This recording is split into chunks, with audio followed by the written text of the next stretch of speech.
How are you doing? Welcome. Good, Joe. Good to be here. Welcome. So the book is Ó Sé, a Kerry family, a football dynasty.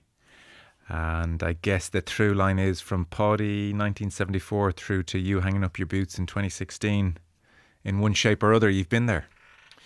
We have, and very lucky to be part of it. To grow up, I suppose, in the family that I grew up in, and I suppose what Páidi achieved, and watching what he achieved, and maybe wanting to emulate that, maybe, and then watching the boys, Fergal, Darragh and Tomás, and they doing it, and it was certainly was the one thing that we wanted to do was to play for Kerry, and I suppose in the back garden, those games, they were like All Ireland finals themselves, playing those games, so great times, and I just said eventually we'd write something about it. Because, most books are written like strike when the iron's hot and get it out there for Christmas. So you've taken 10 years nearly. Nearly, yeah.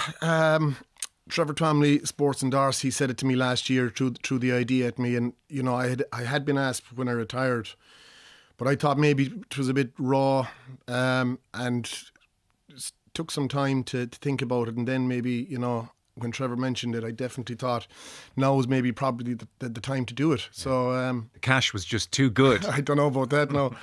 But so look, it's nice. Look, it's done now, and it's nice for, say, my kids growing up, even to have a book like that for them hereafter. So yeah. Well, in many ways, you mentioned doing it for your kids potentially, or that being part of the rationale. It is such a love letter to home. It's so evocative.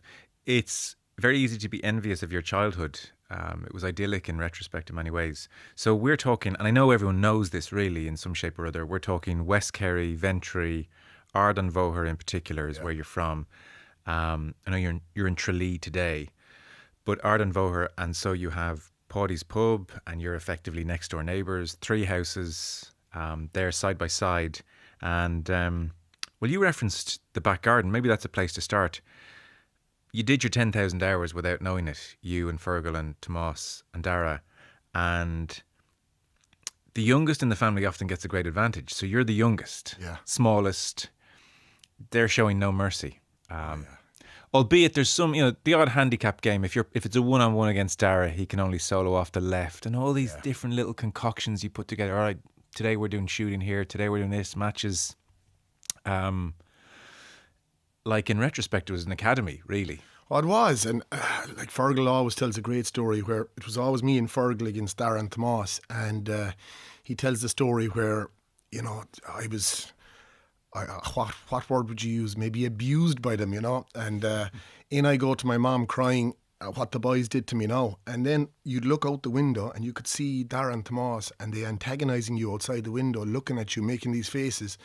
And it builds up the temper again, and I straight out the door again, and round 2, and but growing up in West Kerry was just incredible. It really was. You've got the coast there, you've the Wild Atlantic Way, the language, the Gaeltacht. I think the club, cycling to training every evening, 7-mile round journey. If it was raining or if the sun was shining, that's how we went. And nowadays, everyone travels by car, but that was myself and Tomás would take off, we'd cycle back, and that was the done thing, and it was just, I think it shaped us definitely. But growing up in West Kerry, and as you said, Páidi's next door, there was always something happening there. There was always, be it a Charlie Haughey or a Martin Sheen or whoever, Tom Cruise, there was somebody always calling, and that was I suppose the X factor that Páidi had. Yes. That's a great way of putting it. There was X factor on top of just there was rural life that people might recognise. And to be fair, you as well, there's a sort of craftsman in there. So it's you guys practicing and getting better, almost just for the fun of it, and not really thinking too far long term. But then equally, you spent a lot of your youth inside watching Kerry the Golden Years on VHS, and pause and rewind and pause and rewind, and thinking about the art of defending, even from quite a young age. Yeah, I used to remember the likes of, say, John O'Keefe. I remember, and that Kerry's Golden Years, you could nearly recite the whole thing, be it Micheál O'Hare or Micheál Murhortig or whoever. But, I remember John on one game against Cork. John Allen had the ball. He was going in along the end line. Jono waited until he had his solo taken, and he made this massive dive. If he didn't get there, your man was through for a goal. And there was Jono, and he made that massive dive. And so I used to look at all those different types of defending, you know, the likes of Mick Lyons afterwards, Robbie O'Malley. That would have been the time I was growing up then, you know. But yeah, so like I'd love to see, because if you look at those Kerry's golden years, it's always the forwards that get but it's rare that you see those lovely moments, you know. And so, and then if you're in the back garden and you're trying to take on Tomás, Darragh and Fergal, you're going to have to try and come up with something. So blocking and you know, those types of things was something that I kind of worked hard on, and then came in with Kerry and watched the likes of Seamus Moynihan, who had it down to a fine art. Yeah, I'd say the standard was outrageous without you guys even knowing. Although it's funny, it's quite a Mick O'Connell story. He comes over and Páidi's like, have a look at these lads, and Mick's like, meh. Yeah.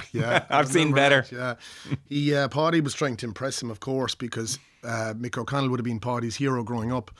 And of course, I was too small to catch the O'Neills over my head, so I could only catch it in chest high. And then before we went, there was this old kind of rusty thing where they used to tie the bell, the hook for the bell. Yeah. And Páidi said, right now we're going to hit the middle of the bell, and Páidi shattered the window to the right hand side of it, and just everybody cleared straight into the pub, I think afterwards, into Páidi's pub. And of course, the following Sunday in the pulpit, I get the blame for it.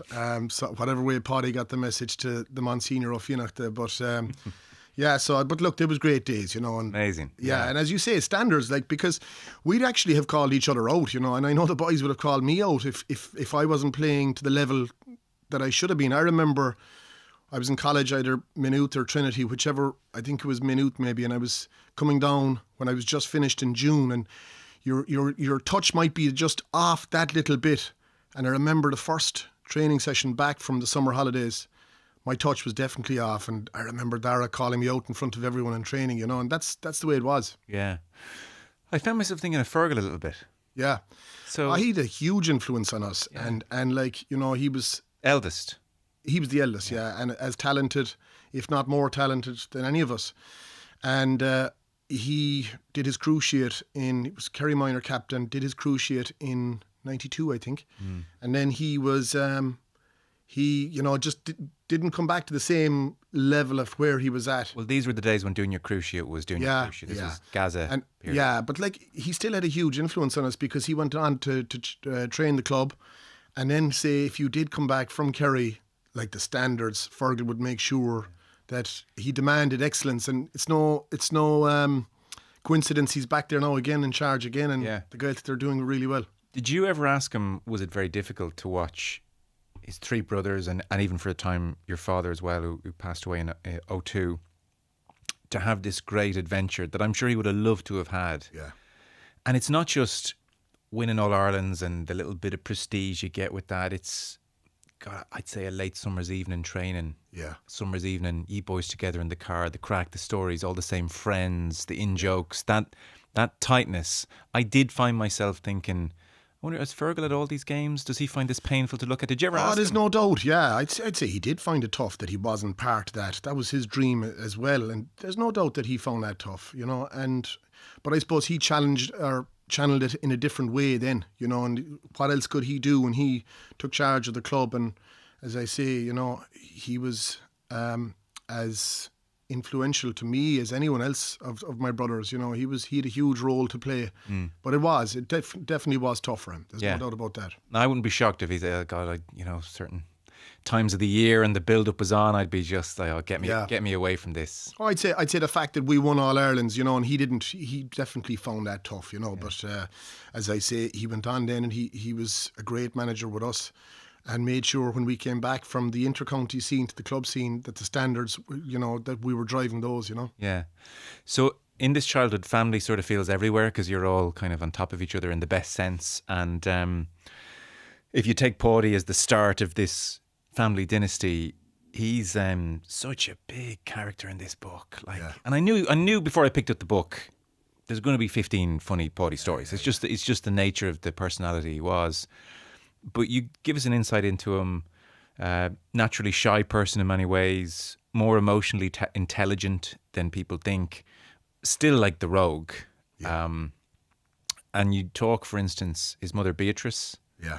So there's something very telling in this. This almost, you could just extrapolate so much about Páidí from this, whereby in her house, you say it's like the Louvre with all the photos of Páidí there. Yeah. And one day, you know, she says, that's my favourite one of Páidí photo. And it's him in his 20s in his jersey. And he's, you know, he's smiling bashfully at the camera. And the reason that it's her favourite photo is no matter where you go in the room, it feels like he's making eye contact with you. A bit like the Mona Lisa. Yeah, yeah. But like the mad thought is there, geez, she must have tested this theory out a fair bit. Oh, this is it. And I like when you're saying the story there now, Joe, I'm actually even visualising me in the room, in my grandmother's sitting room, and walking around the room looking at the picture as to see was Páidí still looking at me. And the sitting room was a shrine to Páidí, you know, like he was like just pictures of Kerry teams and Páidí all over the sitting room, you know. So it was. And he's the youngest. And he was the youngest, yeah. There was a good bit between my dad and Páidí. I'd say 13 or 14 years. Okay. And then there was 12 years between himself and Tom.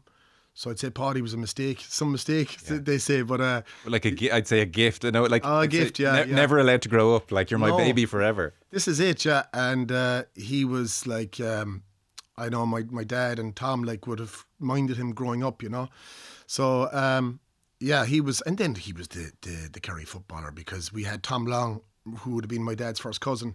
He was a Kerry footballer and had made it. And in 1975, when Páidí won the All-Ireland, it was as though he was coming out from under Tom Long's shadow, you know. So it was nice for him to get over the line that day. Yeah. Like even as grown adults, when you're going off to play for Kerry and Páidí's manager, like your grandmother's giving... he's giving away, here's a fiver. He's get a fiver for good luck. Yeah, but then Páidí, you take 50.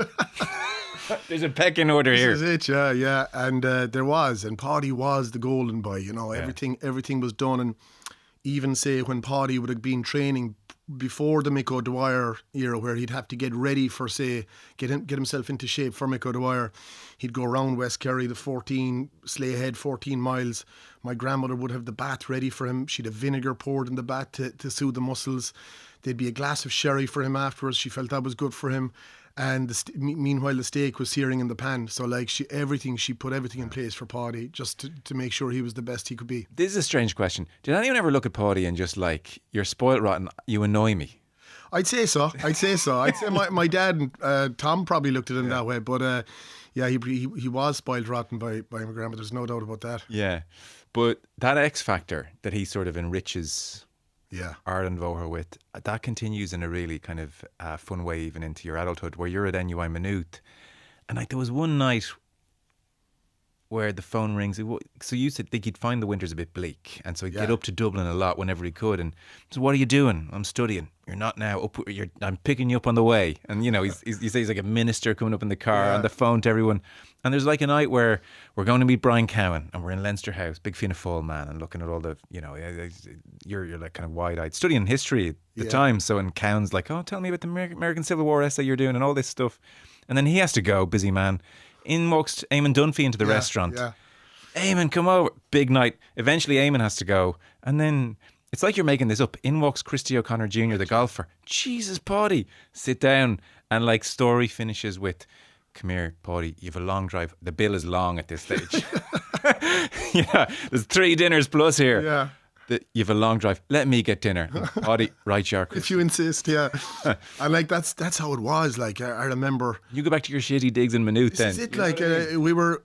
I'll never forget the restaurant Wong's in Ranelagh, and there we were, and started off with Cowan. Couldn't believe Cowan's knowledge on the history, and then, as you said, he had to go. He was busy, and Páidí said, "I'm getting that. I'm taking care of that." And then in walks Dunphy, and again Páidí says, I'm taking care of that. And then Christy O'Connor comes in, and Dunphy is like a superstar at this. He was, yeah. I think he had his show at the time on the Saturday night. Oh yeah. But yeah, it was a good day. And often when Páidí, you'd see Páidí ringing, and you'd be in college, and it was great to get out and have the bit of crack with him. Yeah, I can imagine. At the SU the next day. Did you do anything last night? Well, one other thing about your youth I didn't know about you is that you were big into your music, and accordion player. Yeah, so I started off going to Talk Shiamsa. And look, I suppose anyone from West Kerry, music is huge, you know, traditional music is huge. And I started off in Takshiamsa, and then I think my dad realised that I had a bit of a graw for it and went down to Pat Nelligan's then in Dingle. Pat was actually our history teacher as well.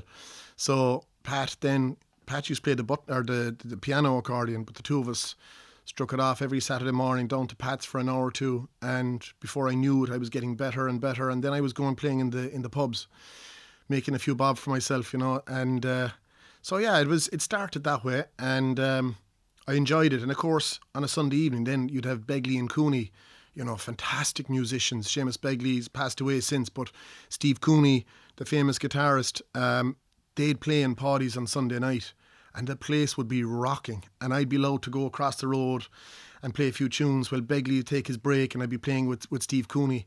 And it was a lovely time growing up, and playing the accordion. And I used to actually play in competitions, the Oireachtas or Slog or whatever was on, compete in competitions. But and then of course I got branded with the three footballers and the musician, something that didn't go down too well. Páidi often said it to me whenever he'd be in West Kerry. You're the musician, It was. I know it sounds kind of. I don't know what you'd call it, but at the time it just really irked me, and get me going. Well, when Kerry won the All-Ireland in 97, Páidi, of course, manager, and the boys doing their thing, the cup is back in the pub, and one of the Stacks players is there, and he says to you, and I hear you're going to win an All-Ireland as well, Mark. Dramatic pause in music. Yeah, that was Páidi. Was it? I get the Irish humour. Right, I did read that, and I did think, for all our charm, there's something a bit corrosive about that too. Do you know what I mean? I'll knock this music out of it. You know what I mean? Yeah. And you sort of drift away from music a little bit as a result, maybe. Well, it was just coming at the time where football was really getting important as well, because it was around about the time where I was a Kerry minor, and all that took centre stage really. And so I think a bit of both really. I think it was just coming at the time where I was too busy to be playing music, do you know what I mean? And football kind of started heating up around the time with the minors, Yeah. But yeah.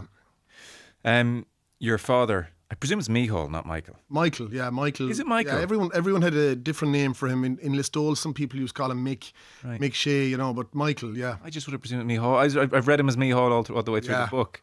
You're right beautifully about him. Simple man, quiet man, in the best sense. Lived for Páidí's pub on a Sunday night.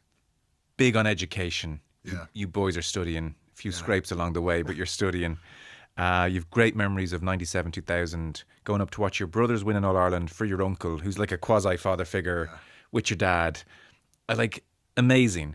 And then in 2002, he passes away very suddenly during the World Cup.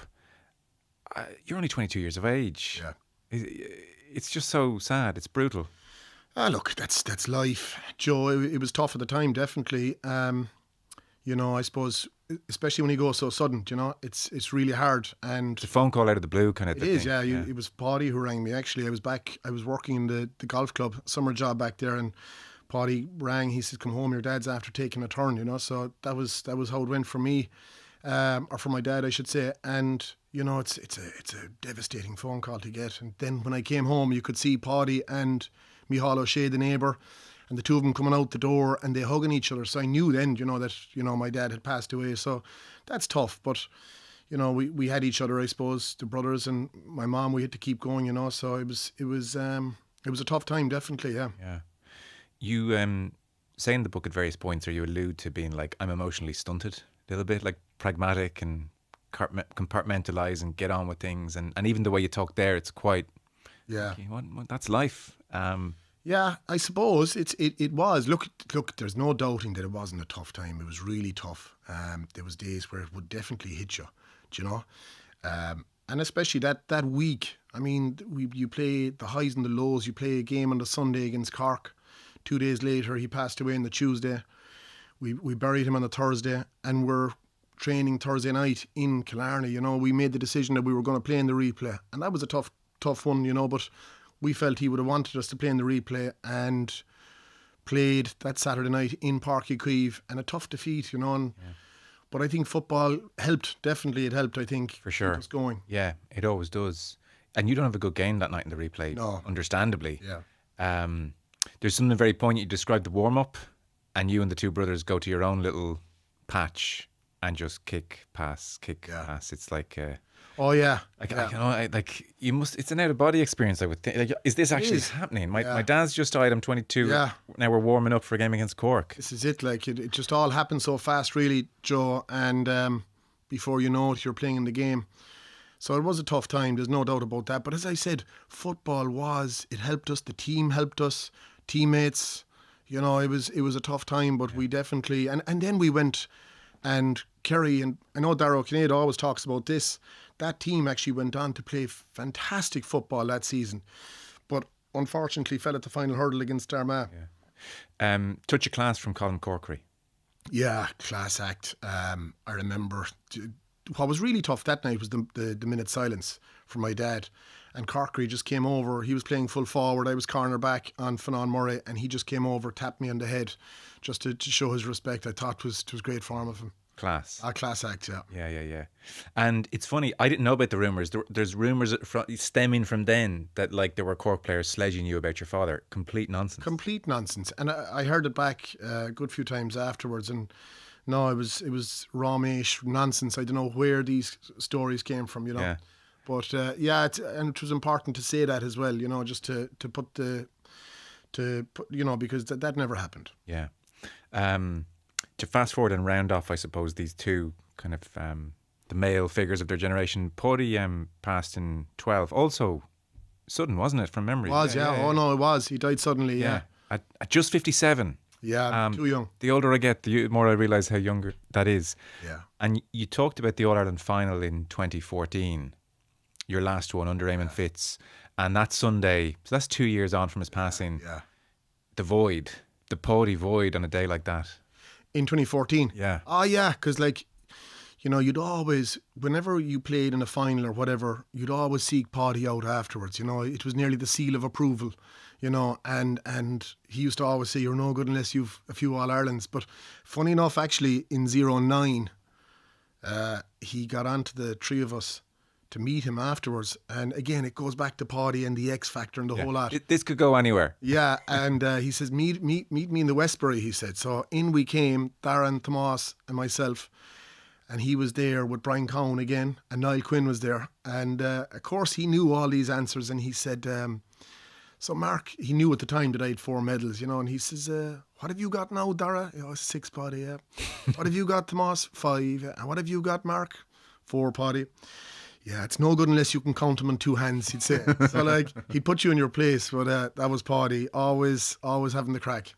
You said when you won in 14, actually, Darragh's on 6, fine, nice to be level with Tomás. Darragh would have the good sense, or the good grace not to rib you about it. Tomás, on the other hand, ... What is the dynamic between the three of you? Look, I think we all rip each other apart now and again. Right. I probably get the most of it, being the youngest. But it's all hot balls. That's what it is at the end of the day. Would you talk on is there a O'Shea brother WhatsApp group that's there hopping? Is, yeah. Most days, would you be chatting away most days? We would, most days, yeah. And what kind of stuff are you firing in? It's funny actually that you say that, because the launch of the book, Tomás was asked to say anything nice to say about your brother Marc. So Tomás came across and he says, to be honest with you, we're not a lovey-dovey family. Yeah. And the Gooch was sitting next to him and he says, I'm not so sure about that, because there was one night myself and Marc were going at it, and next thing there was Tomás coming in, and there you could see Darragh was making a beeline for me as well. So he got a good laugh at that. But look, it's general stuff, really, to be totally honest with you. Did you see this clip of Shane Lowry Instagram link? That kind of stuff, yeah. A few hot balls, you know, it's but not lovey-dovey. Not really, no. We never were really as such. That's not a criticism, by the way. It's like it's just I suppose we'd still be close though, you know. But just not. There wouldn't be the lovey-dovey, no. Yeah, but if Gooch is going to hit my brother, Gooch is getting a dig. Around those lines, yeah. Something to be said for that. To the football, you were a bit of a late developer. I was, yeah. Like, I mean, if you look at, say, Fergal, Darragh and Tomás, physically, say, Fergal and Tomás were like, but definitely I was the most, I suppose, late developer. I mean, if you look at 2002, that final against Armagh, it was only 11 stone. if you fast forward to 2011, I was 2 stone heavier, 13 stone. It's a huge amount of weight. So that, like, physically I wasn't at it when when I started off. And then when you retire, you're 13 and a half stone. It's 2.5 stone heavier to when you started. So yeah, I had a bit of adjusting to do, a bit of work to do in the gym. And I did that in 04, 05, started to become physically stronger, and then when you're marking players, it's easier to mark them because you are physically more developed. Yeah, and very studious. I mean, I referenced watching the Golden Years videos growing up, but like studious about your craft. You see defending as a craft that shines through the book. You're always I get the sense from the book you spent a lot of your life or your free time in a car probably visualising certain scenarios. Oh, you would, yeah. He hops there, that's what I'm going to... If he solos there, I'll do him there. Dummies, all... You are, but also, Joe, I keep an eye on the opponent who I was marking the following day. How did he do in the previous game? I used to always, like, if I used to see a fella being taken off on the previous game, then I felt I really had to be at my game, because my thinking was good players don't pay blood twice in a row. Or if a fella got 7 or 8 points on a Sunday and I was marking him the following Sunday, I'd only love that. Do you know what I mean? So, and then you'd watch the movements that they'd make. Would they turn onto their left? Would they turn onto their right? Were they good over their head? All these types of things. And that's something that I'd kind of look at in detail, before games. Yes. You took training very seriously. You have initially in your eyes, the misfortune, like, I'm marking Gooch and you're driving home and you're like, Gooch 1-3 on me tonight. This is bad. That wouldn't be a bad night out, because he could get a lot more than that, I can tell you. And Darragh's in the car with you, and again, not lovey-dovey, not maybe kind of all that stuff, but when you need a good line, he's like, listen, this is great. Yeah. He's about the best forward in the country. It's backs and forwards. I mean, he's getting a constant supply. Yeah. This is going to turn you into a superstar. Yeah, well, look, I suppose the boys were a huge help to me, and especially in situations like that where you'd go training and the Gooch would have you peppered, maybe 2-3 or whatever. Yeah. And you'd be coming away and you'd be saying, what just happened there? and you'd be trying to get your head around it. And yeah, his logic was good, and it was the best training to be getting, to be marking somebody that good, to be going in. And I suppose that kind of stood to me throughout my career, marking great forwards, and there was none better than the Gooch. Yeah. So why was he so good, for instance? He was incredible. Marked him a lot. Gooch so was good. Class. Yeah, he was class. He was brave. He was good over his head. He had 2 feet, which the best forwards will have.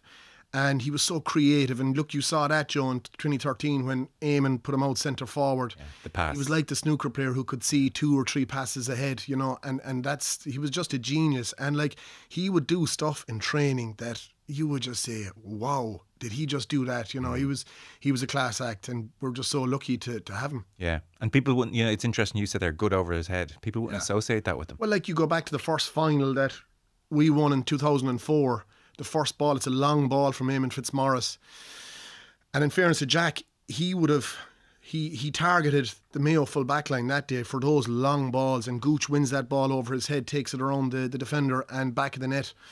So he was excellent over his head, and he was such a tough draw in training. Yeah. Who else did you mark a good bit in training? Like, as time went on, you'd have James O'Donoghue, you'd have Kieran Donaghy, you'd have Mike Frank Russell, Johnny Crowley. Frank. Yeah, there was... God, I love Mike Frank. Yeah, he was class. And he was such a... Like, to get a goal, he would destroy the goalkeepers. And, he was a fantastic goal scorer, but a great player. How do you cope with Donaghy when a high ball's coming down? Donaghy, completely different kettle of fish then with Donaghy, because, he was a class act as well. And he could... You see, the thing with Donaghy was, he could win that ball high, but he'd also beat you out in front, so that your positioning had to be so important, how you were going to mark him.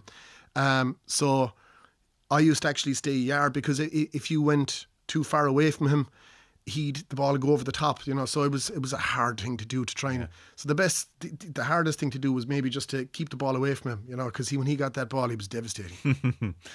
Jeez, you don't want to be going to training feeling tired, do you? Against that mob. Oh my God. That was, like, we never saw it as a chore. It was always something we loved doing. Yeah, of course. And when you were coming up against these great players, it was just a joy to try and challenge yourself. Yeah. So, Páidi was Kerry manager 95 to 03. You caught the tail end of that. Jack O'Connor has 2 stints, as people know, 04 to 06, 2 All-Irelands there. And he comes back 09 to 12, 1 All-Ireland there. Pat O'Shea in between, who you you really sing Pat's praises as a great coach and treated as like an adult. You won the All-Ireland in 07. He was there 07, 08 in between the O'Connor years. And then you finished up under Eamon Fitz. So Jack O'Connor is your coach across the 2 spells for 7 years, and you win 3 of your 5 All-Irelands under him. Yeah. I wrongly, before reading the book, assumed that you two had a cosy, straightforward relationship. I suppose a working relationship. A lot of people kind of zoom in on that fact. Jack was a very good manager. He did a great job with Kerry. I mean, you were even seeing that there now again, what he's doing at the moment. And I suppose my role was simple. I was a man marker, and in that time we were lucky. We had 3 man markers. We had Tom O'Sullivan, you'd Mike McCarthy, myself. So a lot is made of the relationship. But to be honest, when he came in the first time, I had it all to prove because I still hadn't won my All Ireland. And we had come from the back of All-Ireland club duties with the Gaeltacht, St. Patrick's Day. So I found myself on the outside looking in. Yeah. So I had to prove myself to Jack and to the whole Kerry management. You felt, or you wondered, is he a bit suspicious of the 3 O'Sheas who've just seen their uncle binned and I'm replacing him? So there was an interest in initial kind of... Yeah, possibly, yeah. What do you feel here?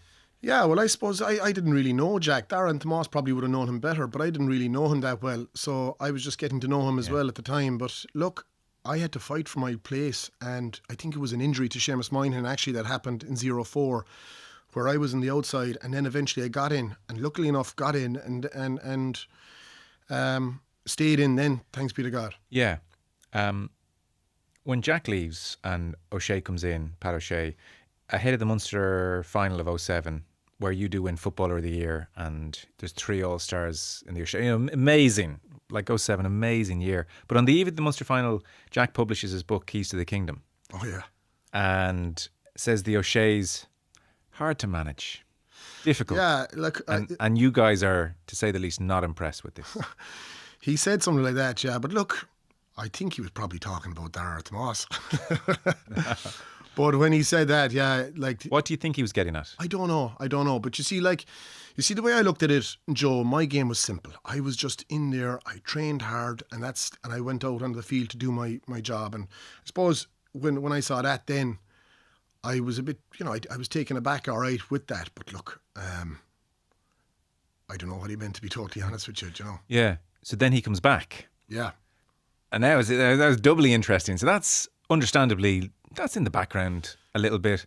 And then in 09, where again Kerry rally from tough start of the season, startled Earwigs game, beat Cork in the final, it's Ty Kennelly time. It's, similar enough year to this year in the sense that Kerry were playing poor and then they got their season back on track. Yeah.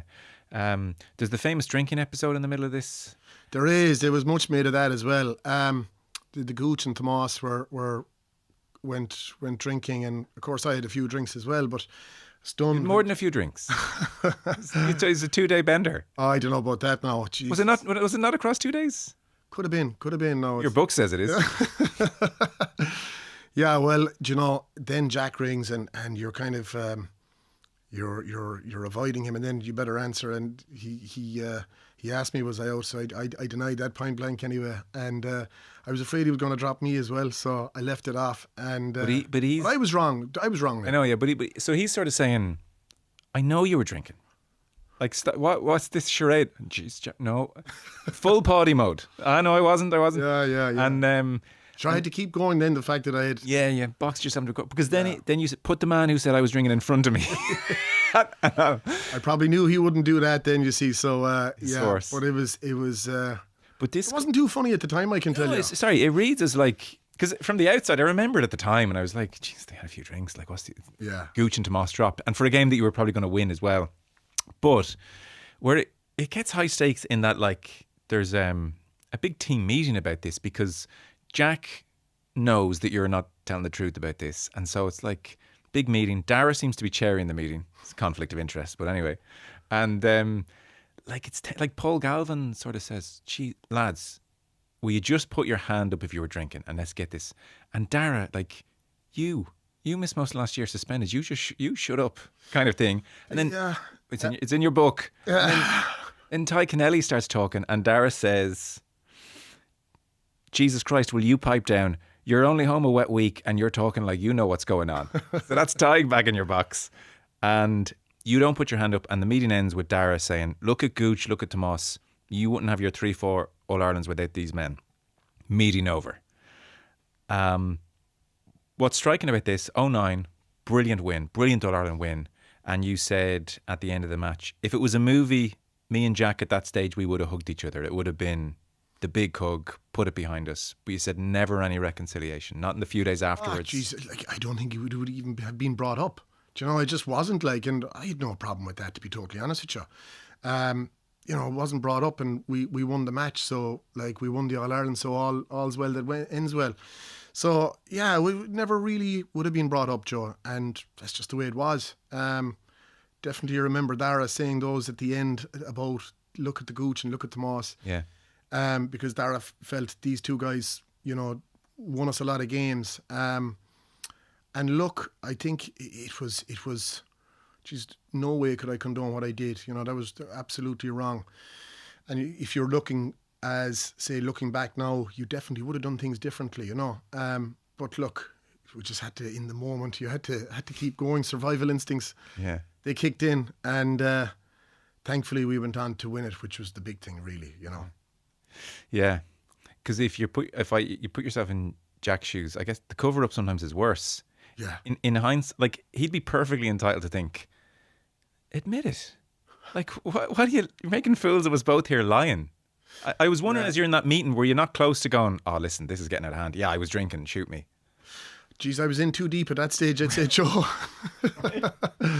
But yeah, no, it was there was pressure. There was pressure, definitely. But no, we stuck. Dug in. We dug in, yeah. And did Darragh, anyone afterwards go like, geez, thanks for that, mate?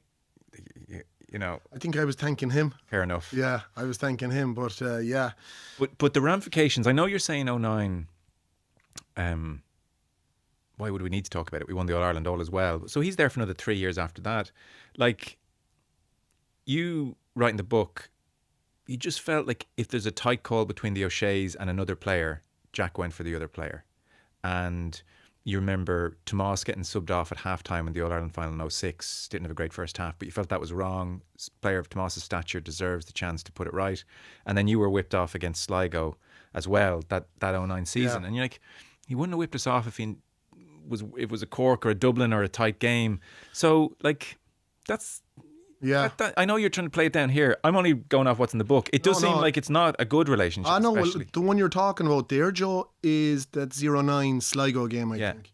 And I think with that one, you see, there was mixed messages there, because Fitzmaurice was selector at the time, and he had told me that I was going switching sides, and I was a bit disappointed with that, because I felt I needed another chance to get to I think it was David Kelly, was it? Yeah, and Jinky. Yeah, good footballer. Yeah. And I was poor. Like, I was really poor in the first half. But then I said, okay, I was disappointed that I was going to the other side. But then Jack announced that he says, we're bringing, I think, Páidí Greedy's coming on. So I thought, like, where I was going over to the other side, and then I was off the pitch. So I was really disappointed with that, yeah. You know, and it was a tough one to take now, that being substituted there, because having been told that I was going over to the other side, you know. Yeah. That was tough. Yeah. So do you and Jack ever have a, geez. Sure, if I saw Jack tomorrow morning, I'd say hello to him. You know, would you? Okay. Yeah, there'd be no hassle that way, you know. Sorry, maybe I misread the book a bit. I kind of, because, like, to your credit, you put this in. You didn't have to put any of it in the book. You could have just said, like, it was great. It's in the book. It's in the book, yeah. I wasn't sure kind of where it had been left almost. Yeah, well, look, I suppose, you know, it's my story. It's I suppose from my point of view, you know, I mean, Jack wrote his book. He said what he said, you know. So look, yeah, I think it's just a chronological kind of story from the start all the way up, Joe. And look, I put in those key events, I suppose, in those years, and that definitely is up there with one of them. All right, the 09, that game against Sligo. Yeah. I'm now wondering what was in the O'Shea WhatsApp Brothers group when Jack had a cut at Darragh this summer. Well, yeah, I did. Darragh gets a lot of credit actually for that, because, you know, I think Kerry up there performed. There was a bit of hurt. You could see that in the players. You could see that there was a bit of hurt. the way the players reacted to the scores they got against Armagh, there was definitely that bit of hurt there. And if it took Darragh's article to do that, you know, it worked. Yeah. Under Fitzmaurice, the analysis goes to another level. Everything into an app, what you're eating, what you're drinking, video analysis. And 14 was kind of the first one, like underdogs winning. Seems especially sweet. The last 2 years of your career kind of tough. You kind of like, of petered out is how you put it. The last year, I'd say the last year. The second last year was very disappointing in the end because 2015, I remember getting out of the bed one morning and I cracked my toe off the corner of the bed. Yeah. Got an injection from Mike Finnerty, played against Tyrone, was doing really well for the first 15 minutes, and then got a black card. And that time, the black card, you were substituted, you know. And little did I think that was the last time I'd ever start a championship game for Kerry. So that was a tough one. And then, obviously, the following year, the National League is going okay. Then the 100-year anniversary for the Easter Rising was the day of my birthday, 36. And Bernard Brogan gives me a right going over in Croke Park in the National League final. And I suppose that was the beginning of the end then. And Tomás writes his article the following day saying that Eamon will have to make a call on myself and Aidan O'Mahony. So that was tough. There was no talk in the WhatsApp group there, I can tell you, for a few days. But well, I think he said, look, they spun it. He did. Tomás, yeah, he says, I can't help what title they put on it. But yeah. He kicked for touch, I think. It was the Irish Independent, by the way. It was, yeah it was. But so look, but looking back now, I suppose, you know, Eamon saw a player who was coming to the end and wasn't able to probably give what I gave in previous years. But it was, during that time though, it's tough because you don't think that. So, like, such an amazing career, one of the few defenders to win Player of the Year in 07. You say, like, proper, it's about time, get a bit of recognition, the forwards get too much. And the 5 All-Irelands intermingled with, like, the Tyrone defeats. Do you reflect on it, like, very at peace, like, happy with my lot? 5 is good. Because I talk to others, like, Darren O'Sullivan would be like, no, we won the few. I'm disgusted with the ones we lost. You know, that kind of haunts him a little bit. Where are you on your brilliant career?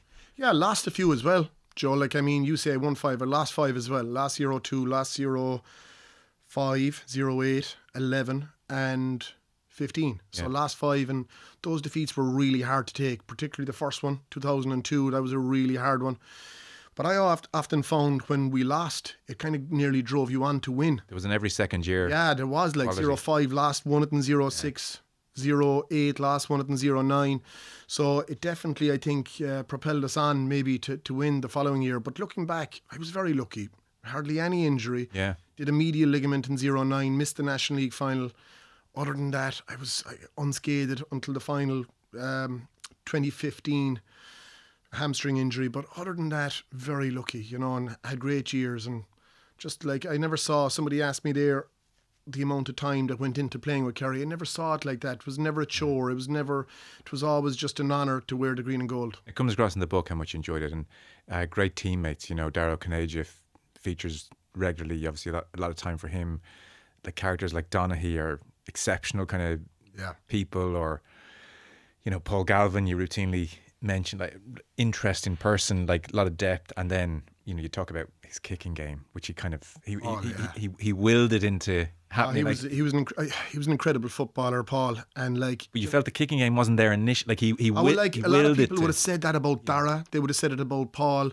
But I mean, if you look at, say, when he started in 04, the way his game just developed as the years went on, he was just an incredible footballer. And I mean, in that, like, he won Footballer of the Year in 2009, but just watch him in 2010 against those Cork games where he's just on a different level. And he was some competitor, Paul. Great footballer, and what a character. Yeah. Because it's mad around that 09 time when the documentary comes out and he's walking around New York with skinny jeans and a slightly ripped T-shirt. Yeah, it was like, what? At the time, it was like, what is this exotic thing here? And actually, he was just sort of ahead of his time. He was ahead of his time. He loves his style, and I have good time for Paul. We chat regularly on the phone, and he's just a pure character, you know. And he's He's extremely funny, very intelligent, good crack. You found retirement tough enough, understandably. Initially, yeah, I did. And, thankfully, my former teammate, Connell O'Cruliak, came calling to see would I be joint manager with the Gaeltacht. And I did that, and I think it definitely helped. So I was doing that for 2 or 3 seasons, and that was great. We got as far as the All-Ireland semi-final, lost to Moy in the All-Ireland semi-final. And, but for 2 or 3 seasons, that was great. Yeah. But yeah, I did, because everything was geared towards playing with Kerry. And I found it tough when you're on the outside then, and it's gone from you. Like, I mean, if you're doing something for 16 years, it's a long time, It's your identity, really. It is, yeah. And then I remember one night I was passing the pitch and the players were going in. And, geez, I said, it just dawned on me then. I said, whoa.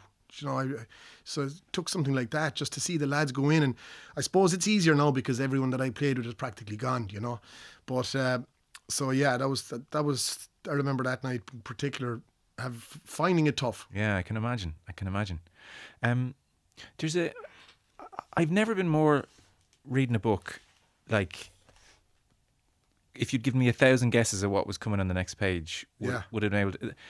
Pretty a difficult thing to talk about, so I might just read it, and we don't have to dwell on it. And it was probably very respectful of you that you could have been more salacious and put this at in the first 2 or 3 pages, the days before the 2009 final and all that kind of stuff.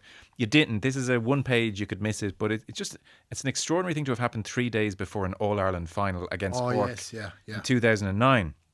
So you like to go for a swim by Dingle, a lot. You swam a lot at that stage of your career, and again, you just. Out of nowhere, this comes on page 205. You look up at the cliffs, you heard a scream. 2 girls had been sitting up there relaxing, looking out to sea on what was a beautiful morning. It was apparent one of the girls had slipped down the cliff face and was in trouble, and she was trying to hang on at the top of a high drop. Myself and Micheál naturally rushed out of the water, made our way up the cliff. I leant over the side, caught her hand, tried to pull her in, while Micheál held on to my legs. I looked past this poor girl down what was a 40-foot drop, if not even more below. I tightened my grip and tried to reassure her that we'd get her to safety, but we couldn't make any progress in pulling her up. I lost my grip and she fell. To this day I can still hear the screams and the sound of the fall. She ultimately passed away. It's devastating. I often think about that evening now, especially if we're out somewhere beautiful but wild with the kids, and I find myself catching them tight and keeping them closer. This was the Wednesday before the All-Ireland final. I went up to training and up to Dublin later in the week. I didn't mention it to anyone. Maybe it's a male thing, and maybe I needed some help in talking it out, or perhaps it's the selfishness of the athlete, and I was just able to compartmentalise. And then you're onto the game. Yeah. I mean, talk about you never know what's going on with someone when you're watching you guys on a pitch. Obviously, the sadness is with that woman and her family, but like that's a shocking thing to have in your memory and to go through. Yeah, and I remember the day so clearly. I remember being in the water with Jimmy Flannery and Martin Scanlon, and they've passed away since. They were regular swimmers as well. And Micheál and myself, and it was as clear that she was struggling, and going up there and trying to help her, and it was just devastating, really, to be totally honest with you. And we tried our best to try and bring her to safety, but unfortunately we couldn't. And she lived for a couple of weeks, I think, and died in hospital. But really sad, and tough at the time, as well. But like that, then you go up, you're with the team, and to try and kind of put it at the back of your mind so that you can try and focus on the game. And it was tough, yeah, definitely tough. And it's so when you say I didn't say it to anyone, would you include Darragh Tomás wouldn't have said it? No, I didn't say it to anyone. Didn't say it to the lads who were there. Knew it. The local Gardaí knew it. Yeah. But didn't say it at all. Just what's that about? I don't know. I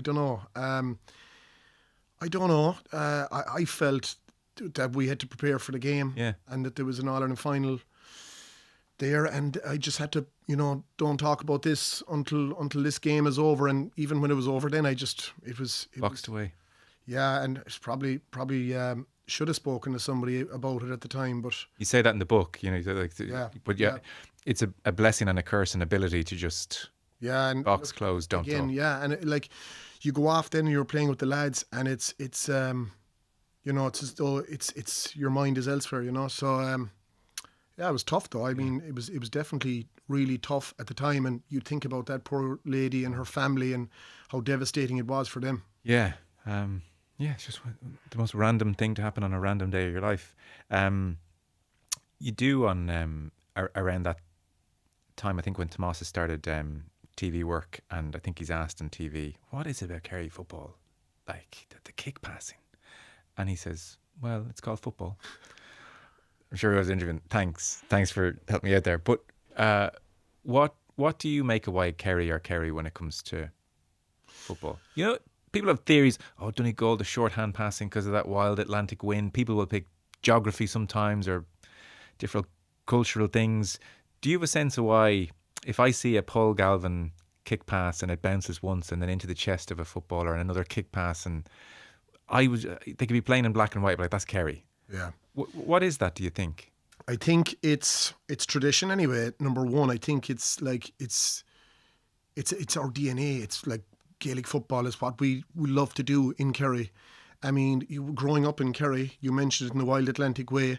There was always only one thing to do, and it was playing Gaelic football, and that's all we ever did. There wasn't hurling, there wasn't soccer, there wasn't rugby, there wasn't basketball. There was nothing. It was just playing Gaelic football, and you know, that's all we did. And so I'd imagine that's your answer there, Joe. It was just everything consumed with football. I know now today it's probably a slightly different thing in that there's so many other sports available. But when we were growing up, as I said, it was just, that's all that was there. There was no, I don't think there was even a soccer team around at the time. There was no rugby team at the time. They were later formed. So that's all. And I'd imagine that was throughout the county. Okay, you mentioned North Kerry, Paul Galvin, they would have been hurling in North Kerry. But most of the rest of the county was just Gaelic football. Yeah.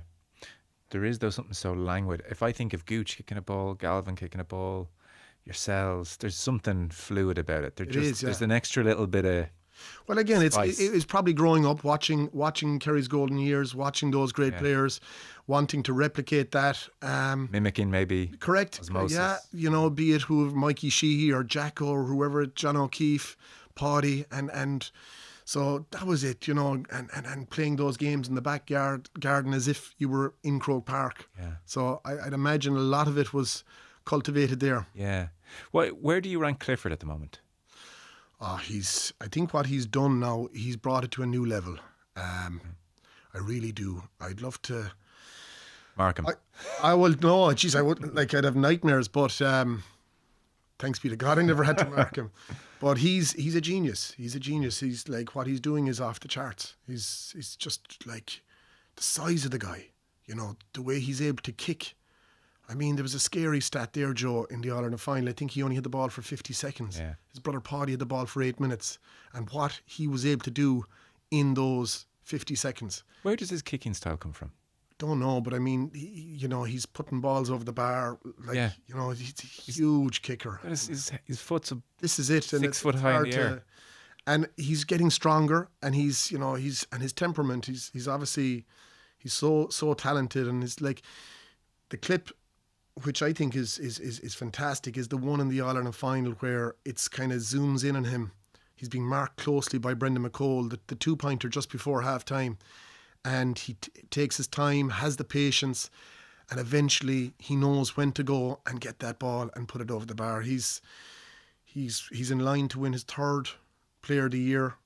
So, like, I mean, that definitely puts him top of the pile. I've never seen anything like it, to be honest. It's incredible what he's doing. If there's a match on and he's playing, you have to you watch it while we have him. Like, thanks be to God, I never had to. I always think of some poor suckers at club level, like playing Fossa. Do you know that? Funny enough, we did well enough the Gaeltacht against Fossa this year. You put 5 around him there or something. I think Páidi was actually injured on the day, so it didn't help Fossa, but it was Brino Begley who had a great game. He kicked 9 points himself the same day, but just look, David is on another level. What he's doing is just off the charts, and hopefully he keeps doing it for Kerry. Yeah, I suspect he will.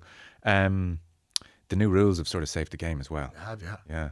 The new rules have saved the game, and I think it needed saving. Jim Gavin and his team have done really good work, and it's a good game now again to watch it, you know. And it's a game where, you know, there's so that, like, the tactics now, kickouts are huge now again, you know, and it's you know, I think it suits Kerry as well. You know, especially with the players that we have at the moment. And as we mentioned, David Clifford. Yeah. So potentially minor manager, Tomás 20s manager. Will you go in as a dream ticket in 5 years' time? Who gets to be head honcho? I have nothing yet. So look, we'll see what happens the next few days. But as I say, I've expressed an interest in it. But yeah, look, we'll see what the future holds. Yeah.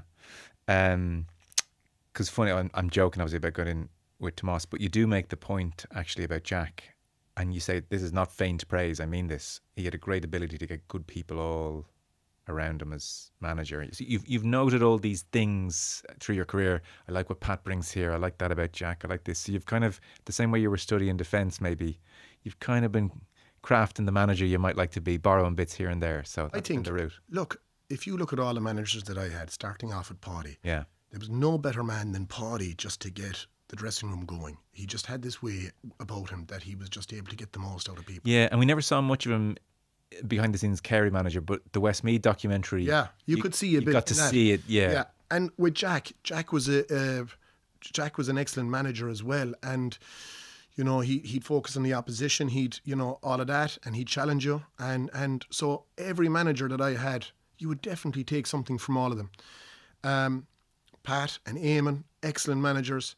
And I was lucky that growing up with those managers, even, you see what Potty took from Mick O'Dwyer back in the day, and you look at other managers, you look at the likes of Cody, you look at Jim Gavin, you look at fellas we're constantly learning, trying to develop, so that you can be the best you can be. So, we'll see where the time brings us.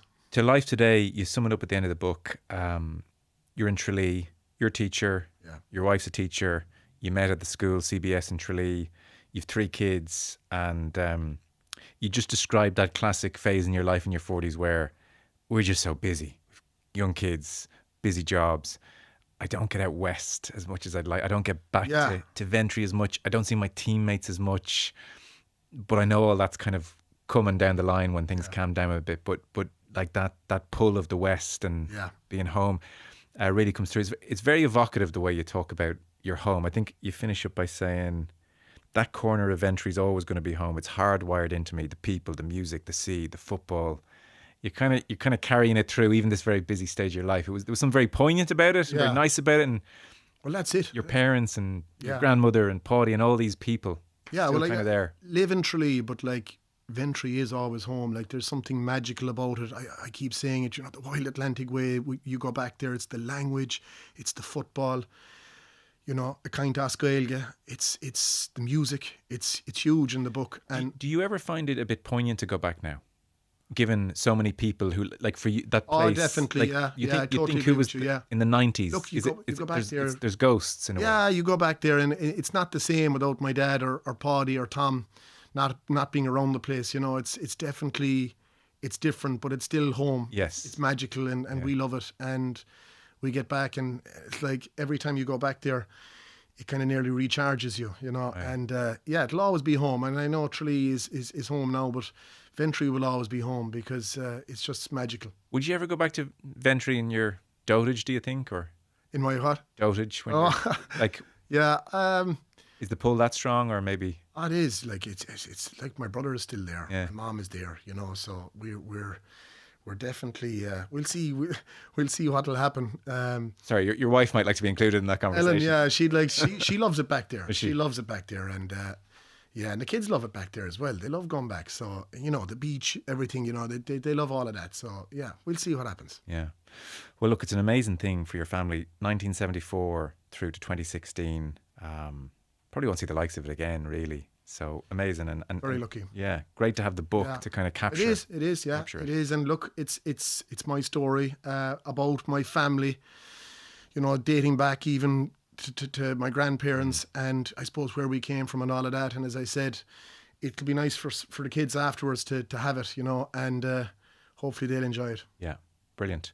Well, Marc Ó Sé, a Kerry family football dynasty with Adrian Russell as well, who you worked on it with. In all good bookstores now and all that. So thanks for coming in. Thanks, Joe. Thanks very much. Appreciate it.